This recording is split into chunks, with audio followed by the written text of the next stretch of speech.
Muito boa noite, nossos amigos e demais interessados nos estudos da ciência do Espiritismo, através do nosso programa, que é Encontro com o Espiritismo, que você também pode assistir este breve programa no nosso Facebook de Severino Barbosa, e também no Instagram e no YouTube. Vocês podem assistir esse programa e também no Facebook do mesmo autor.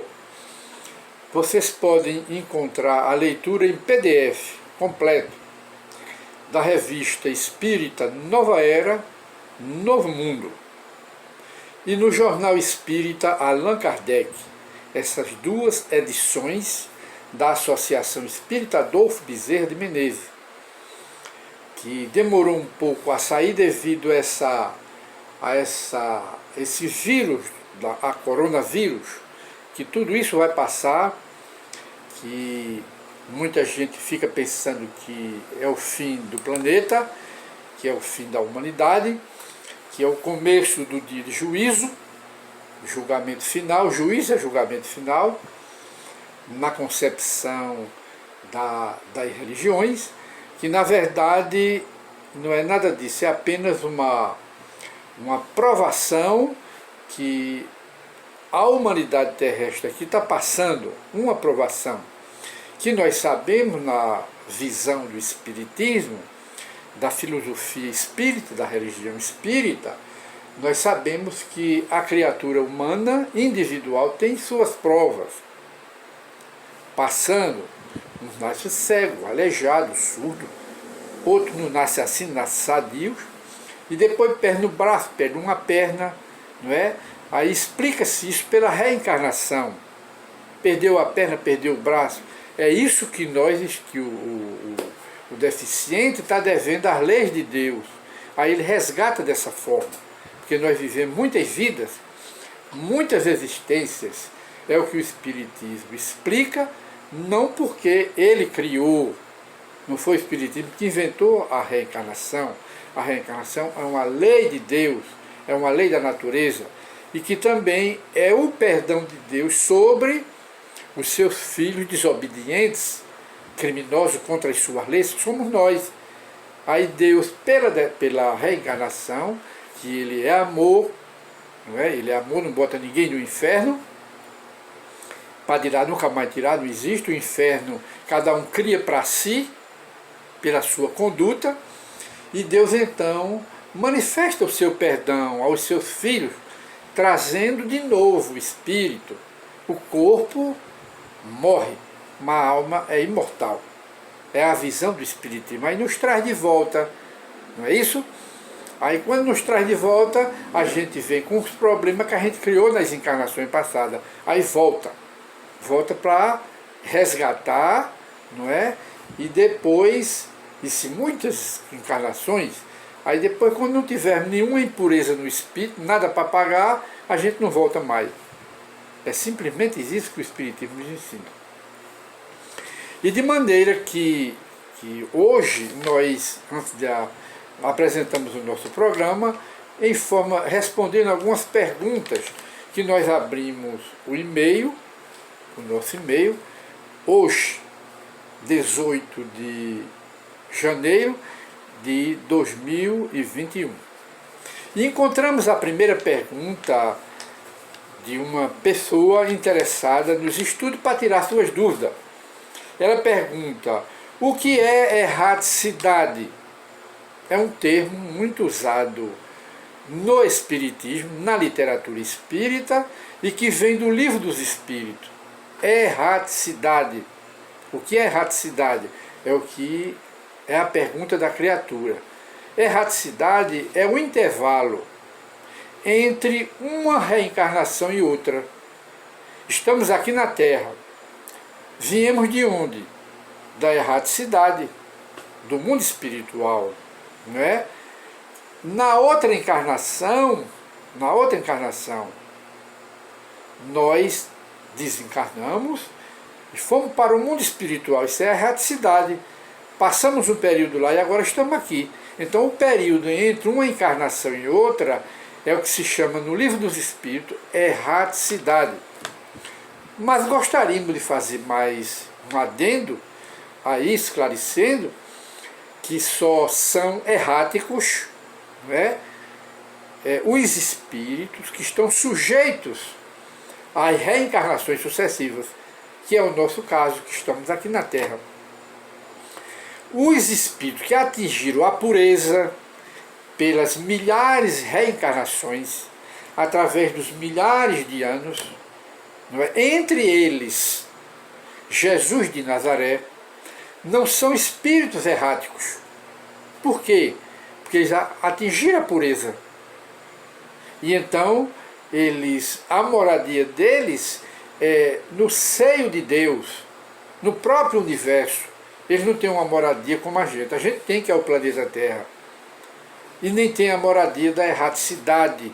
Eles não. Ele é a moradia dos espíritos puros, que são os ministros de Deus, não é? Eles têm a moradia dele no universo. Não tem um lugar certo. Porque eles planam em todo o universo. Porque eles são os administradores de Deus. Então, erraticidade é o período que a gente passa no mundo espiritual aguardando um novo corpo para voltar ou à Terra ou a outro mundo melhor do que a Terra ou inferior à Terra. Se voltarmos para o mundo inferior à Terra, é porque não é um regresso, é para nos ajustarmos perante as leis de Deus, para resgatar dívida também. Não é que a gente regressou, que o espírito na sua evolução, ele pode estacionar, mas não regredir. Ele volta, ou seja, ele passa para um mundo inferior à Terra, mas apenas lá para fazer trabalho, etc., e progredir lá também. Ou voltam depois para a Terra, sem perder a sua evolução, ou então reencarnam em outro mundo.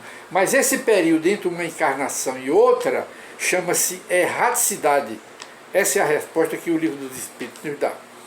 E a segunda pergunta, para esclarecimento, é da mesma pessoa. Pergunta: o que diz a Bíblia sobre o Espiritismo? O que é que a Bíblia diz? Como a Bíblia sagrada pelos religiosos, como ela diz acerca do Espiritismo? Simplesmente, a Bíblia é um verdadeiro celeiro de Espiritismo. Não tem o nome de Espiritismo, que a palavra Espiritismo surgiu com Allan Kardec, quando ele lançou a primeira edição do Livro dos Espíritos, 18 de abril de 1857. O Espiritismo é um menino, é novo. E então ele criou a palavra Espiritismo para designar esta doutrina que é nova, não é? 18 de abril de 1857, com o lançamento do livro básico, considerada a Bíblia dos Espíritas. É esse Livro dos Espíritos. Aí, o Espiritismo, na Bíblia, como dissemos, não tem o nome Espiritismo, porque o Espiritismo é novo. O nome Espiritismo. O Espiritismo é novo como doutrina e novo com o nome de Espiritismo. Também é novo. Mas os fenômenos espíritas, estudados pelo Espiritismo, explicados pelo Espiritismo, não como milagres, não é, mas como coisa da natureza, estão na própria Bíblia. Logo, a Bíblia é um celeiro de Espiritismo, é um celeiro de reencarnação, é um celeiro de manifestação de espíritos. As almas dos mortos se manifestam, está na Bíblia. A existência de um Deus único está na Bíblia, que Moisés pregou e Jesus confirmou. Um Deus único, e é o Espiritismo que ensina esse Deus, e é a base fundamental. A reencarnação também está na Bíblia. lei do karma está na Bíblia, quando Jesus diz a cada um segundo as suas obras. É lei do karma, lei de causa e efeito. Com a medida que medirdes, serás medido. Quem com ferro fere com ferro, será ferido. Tudo isso é lei de causa e efeito, ou seja, lei do karma. É fundamento do espiritismo. Está onde? Na Bíblia. Não é? O que mais está na Bíblia? A imortalidade, nós não morremos, está na Bíblia. Jesus próprio dizendo, a carne de nada serve, o espírito é que vivo fica. Imortalidade na Bíblia. O que mais? Os mundos habitados, mostrando que não só é a Terra que tem humanidade, mas quase todos os globos, e são infinitos e eternos, que estão no espaço sideral, no universo. O que é isso? É o nome de Espiritismo? Não, é o que o Espiritismo explica. Base do Espiritismo está na Bíblia. Na conclusão para a resposta, o maior celeiro de Espiritismo é a Bíblia Sagrada. Tanto que a Bíblia confirma o Espiritismo e o Espiritismo confirma a Bíblia dentro da recíproca. Um confirma o outro, dentro da recíproca. De maneira que o Espiritismo está na Bíblia, não com o nome de doutrina espírita, mas com os fenômenos que o Espiritismo explica, não inventou, não criou, mas explica com base nas leis da natureza. E a terceira pergunta do nosso companheiro. Onde na Bíblia fala da mediunidade? A pergunta é essa. Onde na Bíblia fala da mediunidade? Apenas como uma amostra, uma breve amostra, nós vemos a mediunidade da médium de Endor na Bíblia. Está lá. A médium de Endor. Essa médium, ela era uma médium no nível moral, espiritual, dos médiuns espíritas, sobretudo um Divaldo Pereira Franco e um Chico Xavier, com essa facilidade de se comunicar com as almas dos mortos. E era esta mulher que era vidente, era auditiva, ouvia os espíritos, era clarividente e vidente. São mediunidades, fenômeno mediúnico. E então ela foi consultada pelo rei de Israel, que era Saul, que adotava a lei de Moisés, que era proibir se comunicar com os mortos, evocar os mortos. Mas ele ia fazer uma guerra, conforme diz a Bíblia, com o filisteu e teve medo. Ele estava com medo. Então foi esse medo de perder a guerra que o levou a consultar a médium camuflado. Ele não foi declarado. E lá ele, acompanhado dos militares dele, então ele foi a médium e a médium perguntou a ele o que era que ele queria. Ele disse que queria se comunicar com os espíritos. Aí ela perguntou, com quem queres te comunicar? Aí nisso ela viu, na mediunidade dela de clarividência, né, que o médium clarividência vê os espíritos, vê o mundo espiritual, como nós vemos com os olhos da matéria, os homens aqui na Terra, os médiuns fazem isso, da mediunidade de vidência. E ela era auditiva também, então ela viu descer, diz a Bíblia, um varão todo luminoso, era o espírito de quem? Do profeta. Que profeta? Samuel.